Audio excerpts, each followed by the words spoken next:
Hi friends, ఎలా ఉన్నారు? ఈరోజు మీ ట్రేడింగ్ ఎలా ముగిసింది? మీరు మంచి ప్రాఫిట్తో మీ ట్రేడింగ్ సెషన్ని ముగించారని భావిస్తున్నా ఫ్రెండ్స్ ఇప్పుడు మనం బ్యాంక్ నిఫ్టీ మండే గురించి ఒకసారి చూసుకున్నట్లయితే మనం ఇప్పుడు చూస్తున్నాం 15 మినిట్ టైం ఫ్రేమ్లో అయితే మనం క్యాండిల్ అనేది వాచ్ చేస్తున్నాం ఫ్రెండ్స్. సో లాస్ట్ సెషన్లో మనం చూసుకున్నట్లయితే మార్కెట్ అనేది 49,500 మధ్యలో అయితే మార్కెట్ అనేది ఓపెన్ అయింది. అదేవిధంగా మార్కెట్ ఒక సైడ్ వేగా చూపించింది, పెద్ద మూమెంట్ అనేది కనిపించలేదు. సో మనకి మొదట్లో ఏదైతే మనకి డౌన్ఫాల్ కనిపించిందో అదే 353 పాయింట్స్ మైనస్ నెగిటివ్ మూమెంట్లో అయితే మనకు క్లోజింగ్ ఇచ్చింది.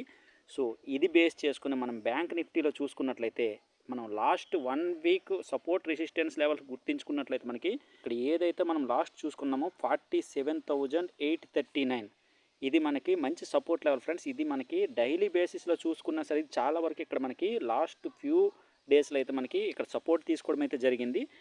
సో నెక్స్ట్ చూసుకున్నట్లయితే 48,500 అనేది మంచి సపోర్ట్ లెవెలే.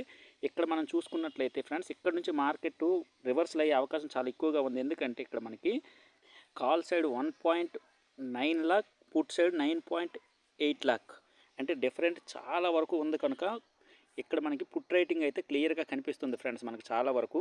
సో ఇక్కడ నుంచి మార్కెట్ అనేది మనకి అప్ అయ్యే అవకాశం ఉంది. సో ఎప్పుడు 49,000 మరియు 48,500 మధ్యలో మార్కెట్ ఓపెన్ అయినప్పుడు, సో ఒకవేళ మనకి మార్కెట్ అనేది 48,500 49,000 మధ్యలో ఎక్కడ ఓపెన్ అయినా సరే మార్కెట్ అనేది ఇక్కడ కానీ మనకి 48,500 అనేది మనకి ఒకవేళ బ్రేక్ డౌన్ ఇచ్చింది అంటే మనకి నెక్స్ట్ టార్గెట్ ఇదే 47,839.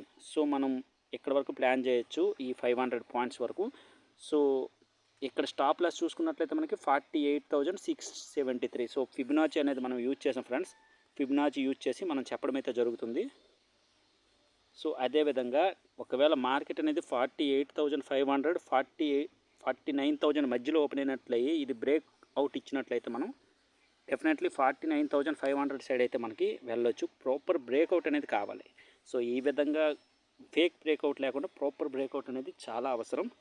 సో ఇక్కడ కూడా మనం ఫిబొనాచిని యూజ్ చేసాం ఫ్రెండ్స్. ఇక్కడ మనకి 500 పాయింట్స్ అప్ చూడడం జరిగింది. 500 పాయింట్స్ అప్ మనం వెళ్ళామంటే ఫిబొనాచిలో కూడా మనకి 100 పాయింట్స్ స్టాప్ లాస్ అనేది మనకు చూపిస్తుంది. సో ఇండెక్స్లో మీరు కానీ ఓపెన్ అయినట్లయితే ఈ విధంగా మీరు ప్లాన్ చేసుకోవచ్చు. సో బ్యాంక్ నిఫ్టీ చూశారు కదా సపోర్ట్ రెసిస్టెన్స్ లెవెల్స్. ఇదే విధంగా 49,000 అనేది ఇది కూడా మనకి ఈజీగా మనకి ఇది బ్రేక్అవుట్ ఇచ్చే అవకాశం ఉంది. ఎందుకంటే పెద్ద డిఫరెన్స్ అయితే లేదు ఇక్కడ కాల్ రేటింగ్ పుట్ రేటింగ్ మధ్య పెద్ద డిఫరెన్స్ లేదు. 1 లాక్ ఈజీగా మనకి బ్రేక్అవుట్ ఇచ్చే ఛాన్స్ ఉంది మీరు వాచ్ చేసినట్లయితే. సో ఇప్పుడు మనం నిఫ్టీ ఒకసారి చూద్దాం ఫ్రెండ్స్.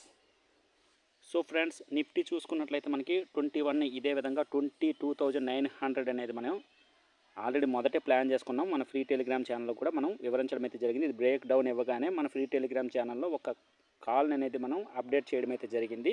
సో మనం ఎడ్యుకేషనల్ పర్పస్తోనే అప్డేట్ అనేది ఇవ్వడం అనేది జరిగింది. సో పేపర్ ట్రేడింగ్ అయితే చేసుకోవచ్చు మీరు మన టెలిగ్రామ్ ఛానల్లో జాయిన్ అయ్యి. సో అదనమాట మనకి చూసుకున్నట్లయితే 22,800 ఇక్కడ 100 పాయింట్స్ క్లియర్గా మనకి లభించాయి. సో తర్వాత మార్కెట్ చూసుకున్నట్లయితే అంత ఫేక్ బ్రేక్అవుట్లతో ఒక సైడ్ వే అనేది కనిపించింది. పెద్ద మూమెంట్ అయితే కనిపించలేదు. అయినా సరే ఫస్ట్ ఏదైతే 100 పాయింట్స్ మనకి డౌన్ మూమెంట్ కనిపించిందో అదే 117 పాయింట్ నెగిటివ్ మూమెంట్తో అయితే క్లోజింగ్ ఇచ్చింది. సో నెక్స్ట్ డే మనం ప్లాన్ ఎలా చేసుకోవాలంటే ఒకవేళ మనకి ఇక్కడ ఎక్కువ 22,800 22,900 మధ్యలో మనకి ఓపెన్ అయ్యే అవకాశం చాలా ఎక్కువగా ఉంది. సో ఇక్కడ కానీ ఓపెన్ అయినట్లయితే మార్కెట్ 22,900 బ్రేక్అవుట్ ఇచ్చినట్లయితే పైకి 100 పాయింట్స్ వెళ్ళినప్పుడు కింద చూసుకోండి ఇక్కడ 22,869 స్టాప్ లాస్ అనేది చూపిస్తుంది ఫిబొనాచిలో. సో ఈ విధంగా ఫిబొనాచిని ఒకసారి సెర్చ్ చేసుకుంటే మీకు స్టాప్ లాస్ అనేది కనిపిస్తుంది. ఈ ఫిబొనాచి మనం ఒకసారి నెక్స్ట్ దీని గురించి క్లియర్ కట్గా మనం మాట్లాడుకుందాం. సో అదేవిధంగా 22,700 22,800 మధ్యలో ఓపెన్ అయినట్లయితే ఒకవేళ 22,700 బ్రేక్ డౌన్ ఇచ్చినట్లయితే ఇక్కడ 100 పాయింట్ వెళ్ళినప్పుడు ఇక్కడ కూడా మనకి ఇక్కడ 30 పాయింట్స్ ఇండెక్స్లో మనకి స్టాప్ లాస్ అనేది కనిపిస్తుంది. స్టాప్ లాస్ యూజ్ చేయడం అనేది చాలా ఇప్పుడున్న పరిస్థితుల్లో ఇప్పుడున్న వాలటిలిటీలో స్టాప్ లాస్ లేకుండా ఎంటర్ అయితే అవ్వద్దు. సో మీరు తీసుకునేటప్పుడు మీ వాలటిలిటీ చూసుకోండి, అదేవిధంగా వాల్యూమ్ అనేది చూసుకోండి, అదేవిధంగా మీరు ఏదైతే సెటప్ ప్లాన్ చేసుకున్నారో కంపల్సరీగా సెటప్ని అయితే మీరు ఫాలో చేయడం అయితే జరగాలి. ఏ విధంగా అయినా సరే ఫస్ట్ 15 మినిట్ ఎక్కువగా అవాయిడ్ చేయండి. కొత్త వాళ్ళు అయితే మాత్రం ఫస్ట్ 15 మినిట్ అవాయిడ్ చేస్తే చాలా మంచిది. ఎందుకంటే మార్కెట్ అనేది స్టేబుల్ అవ్వడానికి ఒక 15 to 30 మినిట్స్ పడుతుంది. కనుక మీరు ఆ 15 to 30 మినిట్స్ అయిన తర్వాత మీ సెటప్ అనేది లేదా మీ స్ట్రాటజీ ఎప్పుడైతే మీ స్ట్రాటజీ అనేది రోజు అంతట్లో ఒక్కసారైనా సరే మీకు కనిపిస్తుంది కంపల్సరీగా. ఆ స్ట్రాటజీ అనేది మెయింటైన్ చేయండి. ఆ టైంలో ఎంట్రీ అవ్వండి, లాస్ అవ్వకండి.